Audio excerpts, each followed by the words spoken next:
Tamil Thalaivas team Narender கண்டோலாவை release பண்ணுவாங்களா retain பண்ணுவாங்களா இந்த கேள்வியை நிறைய பேர் கேட்குறீங்க. என்னோட ஒப்பீனியனை இந்த வீடியோவில் டீட்டெயில்டாக சொல்ல போகிறேன். ஆனால் அது மட்டும் இல்லாமல் யுவா கபடி சீரிஸோட ஆல் ஸ்டார் சாம்பியன்ஷிப்பை பற்றி ஒரு சில அப்டேட்ஸ் வந்து கிடச்சிருக்கு. ஆனால் அது மட்டும் இல்லாமல் இன்னும் ஒரு சில அப்டேட்ஸ் வந்து இருக்குது. ஸோ வீடியோ ஸ்கிப் பண்ணாமல் பாருங்கள். புதுசாக வந்து பார்க்குறீங்கன்னா சேனலை சப்ஸ்கிரைப் பண்ணிவிட்டு இந்த வீடியோக்கு ஒரு லைக் கொடுத்துக்கோங்க.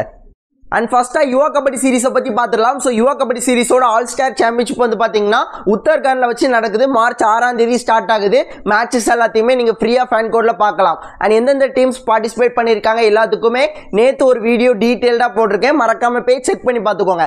அண்ட் இப்போதைக்கு இந்த டோர்னமெண்ட்டை பற்றி கிடச்சிருக்க அப்டேட் என்ன அப்படின்னு கேட்டிங்கன்னா, யுவா ஸ்டீலர்ஸ் உங்கள் எல்லாருக்குமே தெரியும், ஹரியானா ஸ்டீலர்ஸ் டீமோட பி டீமும் இந்த டோர்னமெண்ட்டில் ப்ளே பண்ணுறாங்க. அண்ட் இந்த ஒரு டீமில் 2 தமிழக வீரர்கள் வந்து ப்ளே பண்ண போகிறாங்க. மணிகண்டன் நேசமணி 2 கவர் பிளேயர்ஸும் இந்த ஒரு டோர்னமெண்ட்ல யுவா ஸ்டீலர்ஸ் டீமுக்காக ப்ளே பண்ண போறாங்க. இவங்க மட்டும் இல்லாம ஹரியானா ஸ்டீலர்ஸ் டீம் NYPல சைன் பண்ண சாகில் விகாஸ் இவங்க கூட இந்த டோர்னமெண்ட்ல யுவா ஸ்டீலர்ஸ் டீமுக்காக ப்ளே பண்ண போறாங்க. அண்ணா இப்போ சொன்ன விஷயங்கள்லாம் வச்சு பார்க்கும்போது ஒரு புனேரி பல்டன் டீமாக இருக்கட்டும், ஜெய்ப்பூர் டீம், பெங்கால் டீம், யூபியோத்தா, ஸோ யூம்பா இந்த மாதிரியான டீம்ஸோட பி டீம்ஸும் ப்ளே பண்ணுறாங்க. ஸோ இவங்களோட ஏ டீமில் NYPலையோ இல்லைனா அந்த டீமில் உள்ள யங் பிளேயர்ஸ் இந்த டோர்னமெண்ட்டில் ப்ளே பண்ணுறதுக்கு வாய்ப்புகள் அதிகமாக இருக்குது. ஸோ கண்டிப்பாக ப்ளே பண்ணுவாங்க. ஆனால் அது யார் என்னங்கிறது வந்து பார்த்தீங்கன்னா எனக்கு ப்ராப்பராக தெரியல. உங்களுக்கு ஏதாவது தெரிஞ்சிச்சு அப்படின்னா மறக்காம கமெண்ட் பண்ணுங்கள். நான் பின் பண்ணி வைக்கிறேன், மற்றவங்களும் பார்த்து தெரிஞ்சுக்கிட்டோம். ஆனால் அதை பற்றி அப்டேட்ஸ் கிடச்சிச்சு அப்படின்னா ரெகுலராக போடுற வீடியோவில் நான் அப்டேட் பண்ணிடுவேன்.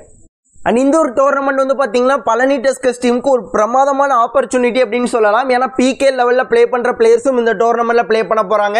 நிறைய யங் பிளேயர்ஸும் ப்ளே பண்ண போகிறாங்க. நம்ம வந்து யுவா கபடி சீரிஸ் நார்மல் எடிஷனில் ஜெயிக்கிறோம் அப்படிங்கிறது வேற. ஆனால் இந்த மாதிரி ஒரு ஸ்பெஷல் டோர்னமெண்ட்டில் ஜெயிச்சோம் அப்படின்னா அந்த லெவல் வேற லெவலில் இருக்கும். கண்டிப்பாக ஒரு தமிழ் டீமுக்கு ஒரு பெரிய பெருமை கிடைச்ச மாதிரி இருக்கும். ஸோ கண்டிப்பாக ஜெயிப்பாங்க அப்படிங்கிற நம்பிக்கை இருக்குது.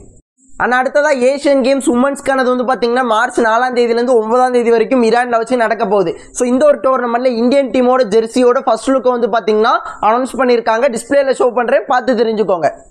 ஆனால் அடுத்ததாக நரேந்திரா பற்றி பார்க்கலாம். ஸோ நரேந்திரா வந்து பார்த்தீங்கன்னா தமிழ் தலைவாஸ் டீம் ரீடைன் செய்வாங்களா மாட்டாங்களா?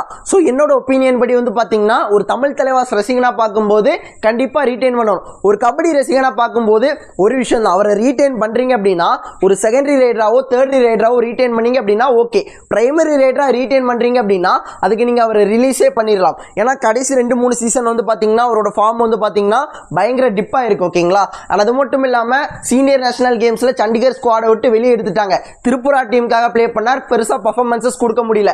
அந்த ஹைட் வந்து பாத்தீங்கன்னா பெரிய டிஸ்அட்வான்டேஜா இருக்கு. ஒரு ரொம்ப லோவா இருந்த மாதிரி இருக்காரு. ஓகேங்களா? அதெல்லாம் வச்சு பார்க்கும்போது நீங்க ஒரு செகண்டரி ரைடர் ஆப்ஷனாவோ ஒரு தேர்டரி ரைடர் ஆப்ஷனாவோ அவரை கண்டிப்பா எடுக்கலாம். ஒரு எமோஷனுக்காகவோ அவரை கண்டிப்பா எடுக்கலாம். நீங்க பிரைமரி ரைடரா எடுக்கிறீங்க அப்படின்னா அது யூஸ்லெஸ் அப்படிங்கிற மாதிரி தான் தோணுது.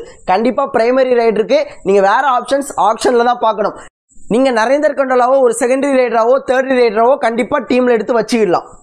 அண்ட் இப்போ நரேந்தர் கண்டோலா தமிழ் தலைவாஸ் டீம்கிட்ட இருக்க அந்த கான்ட்ராக்டை பற்றி பேசலாம். அந்த கான்ட்ராக்டை பொறுத்தளவு வந்து பார்த்தீங்கன்னா நரேந்தர் கண்டோலாவை இன்னும் 2 சீசன் வந்து பார்த்தீங்கன்னா தமிழ் தலைவாஸ் டீமில் தான் இருக்கணும். ஓகேங்களா? அண்ட் இதே மாதிரி ஒரு கான்ட்ராக்ட் தான் அஸ்வன்குமார் கூட வந்து போட்டிருந்தாங்க. ஓகேங்களா?